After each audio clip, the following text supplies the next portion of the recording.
Oh, such a clutch off-season pickup, Dave. I was worried we'd bring back the same team. I meant those blackout motorized shades. Blinds.com made it crazy affordable to replace our old blinds. Hard to install? No, it's easy. I installed these and then got some for my mom. She talked to a design consultant for free and scheduled a professional measure and install. Hall of Fame son. They're the #1 online retailer of custom window coverings in the world. Blinds.com is the GOAT. Shop Blinds.com right now and get up to 45% off select styles, plus a professional measure. Rules and restrictions may apply.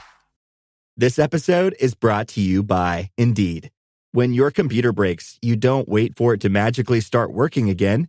You fix the problem. So why wait to hire the people your company desperately needs? Use Indeed's sponsored jobs to hire top talent fast. And even better, you only pay for results. There's no need to wait. Speed up your hiring with a $75 sponsored job credit at Indeed.com/podcast. Terms and conditions apply. This is Optimal Finance Daily, How I Hired the Best People in the World to Make Me Rich by Mr. 1500 of 1500days.com. If you own a business, you know how hard it is to hire good people. Heck, it's difficult to hire someone to mow your lawn these days. The labor market is tight. Good humans are hard to find. With that in mind, I'm going to tell you something amazing. I have some of the brightest minds in the world working for me today. And my manager role is almost completely passive. I've never spoken to any of my workers. I've never even met any of them. It may further surprise you to hear their names because you're certainly familiar with some of them. They are modern visionaries like Jeff Bezos and Mary Barra. How? The answer is simple. I buy stocks. What are you buying when you buy a stock? You're buying part of a company, and there's a lot that comes with that. If you buy Apple's stock, you're buying a piece of Apple's buildings and other physical assets, their intellectual property and profits, because Apple shares them with a quarterly dividend. And if I own Apple, I've hired Tim Cook to work for me. I expect him to manage the donut building, IP, and product lines. Tim Cook is a smart guy who works very hard. I would never want his job. Heck, I don't want any normal job ever again. However, the stock market allows me to benefit from the hard work and brilliance of Mr. Cook. Stocks and funds and plants, oh my. In the past, I bought individual stocks like Alphabet, Amazon, Facebook, and Tesla. Through those purchases, I've hired Larry Page, Sergey Brin, Jeff Bezos, Mark Zuckerberg, and Elon Musk. You've heard of them, right? Now, I buy mostly index funds, which automatically manage my workers. Vanguard's Total Stock Market Fund, VTSAX, automatically promotes and demotes. Since VTSAX is market weighted, if one of my workers outperforms her peers, VTSAX increases my allocation of her company. If the opposite happens, VTSAX decreases the allocation. I quite like the elegant simplicity of this arrangement. I don't have to pay attention to the day-to-day management decisions of Mary Barra or Tim Cook. And for this crazy good, hyper-efficient management, VTSAX charges me a fee of only 0.04%. If I give VTSAX $1 million to manage, I pay $400 per year in fees. That's an incredible value. Take my money, VTSAX. If you're still unconvinced, J.L. Collins explains it far better than I ever could in The Simple Path to Wealth. Before I wrote this post, I spent the morning working on my yard. I also studied my electrical panel to plan for solar panels. The plants will make the yard look better and the solar panels will eliminate our utility bill. This is the work I choose to do. The work I would not choose is securing supply chains for the next iPhone or figuring out how to fend Tesla off. Thank you, Tim Cook and Mary Barra of GM, for taking care of that. It gives me great satisfaction to know that some of the most brilliant leaders today are on my payroll. I get to pursue what I want and they fund it. They're toiling away in an office somewhere while I practice Spanish this afternoon. Life is good. The Creepy Couch Cacophony by Mr. 1500 of 1500days.com. I was perusing Facebook last week and checked out the Bigger Pockets Money group. There was a post showing a very worn couch that amused me.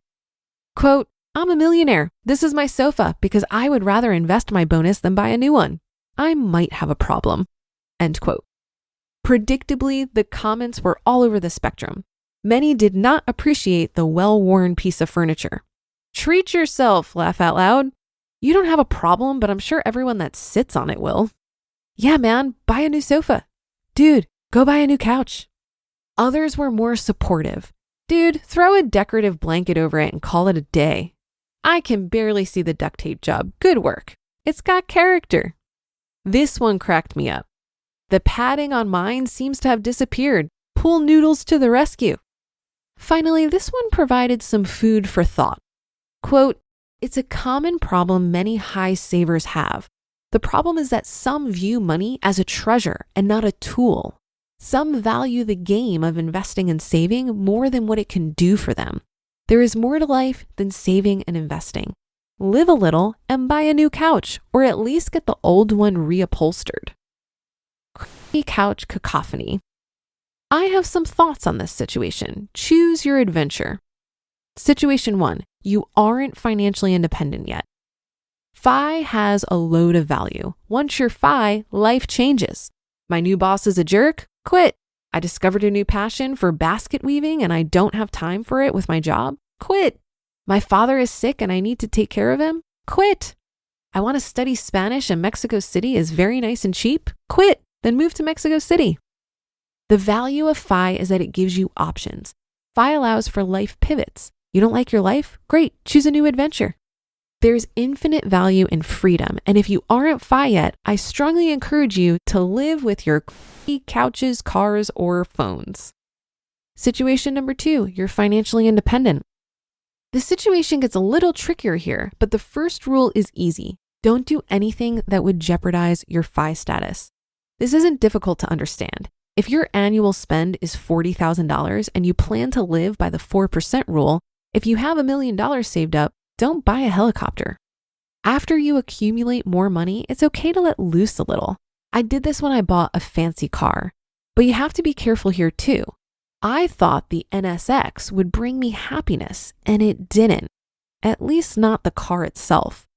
I did find that it was fun to hang out with other owners, and I can hang out with fellow car people even if I don't happen to be driving a fancy car, so that's my outlet.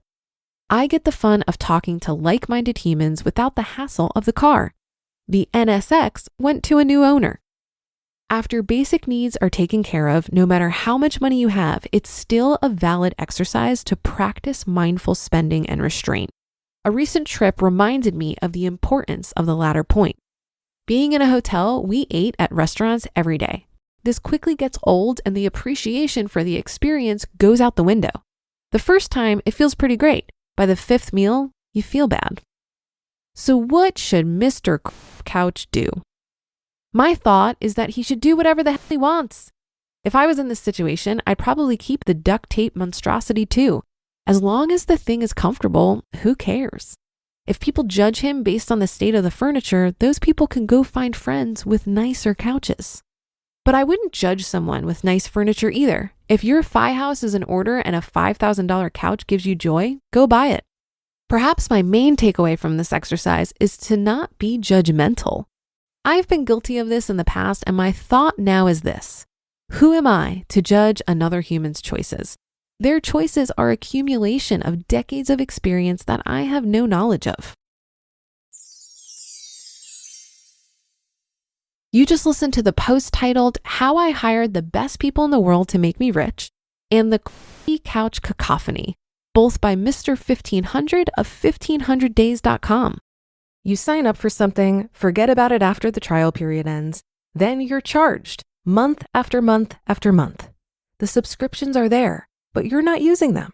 In fact, I just learned that 85% of people have at least one paid subscription going unused each month. Thanks to Rocket Money, you can see all of your subscriptions in one place and cancel the ones you're not using anymore, saving more money. Rocket Money is a personal finance app that helps find and cancel your unwanted subscriptions, monitors your spending, and helps lower your bills so you can grow your savings. The app automatically scans your bills to find savings opportunities and will even negotiate with service providers on your behalf. No more waiting on hold. And their new goals feature makes saving automatic, perfect for building an emergency fund or saving for a house. Cancel your unwanted subscriptions and reach your financial goals faster with Rocket Money. Go to rocketmoney.com/OFD today. That's rocketmoney.com/OFD. rocketmoney.com/OFD. Hey, I'm Ryan Reynolds. Recently, I asked Mint Mobile's legal team if big wireless companies are allowed to raise prices due to inflation. They said yes. And then when I asked if raising prices technically violates those onerous 2-year contracts, they said, "What the f*** are you talking about, you insane Hollywood ass?" So to recap, we're cutting the price of Mint Unlimited from $30 a month to just $15 a month. Give it a try at mintmobile.com/switch. $45 upfront payment equivalent to $15 per month. New customers on first 3-month plan only. Taxes and fees extra. Speed slower above 40 gigabytes. See details. I think Mr. 1500 makes some great points here on the benefits of separating your work from your finances. When we invest our money, we're putting it to work. And the great thing about money working for us is that it can do it 24/7. As mere mortals, we simply aren't capable of working that hard. And when we have our money working for us, it frees up time to do the work and activities we really want to do, regardless of how much it pays. I also found the observations on the worn couch interesting. While I don't see any benefit in judging someone else's decisions on what they buy or don't buy, I do think it's an opportunity to reflect on our own preferences. The key for me is learning about the value I get from buying material possessions, and I found that I mostly get diminishing returns. I bought a new couch last year, and while it was very satisfying at first, now I'm used to it, and I don't think I get more benefit from having this new couch over my old one. Lesson learned.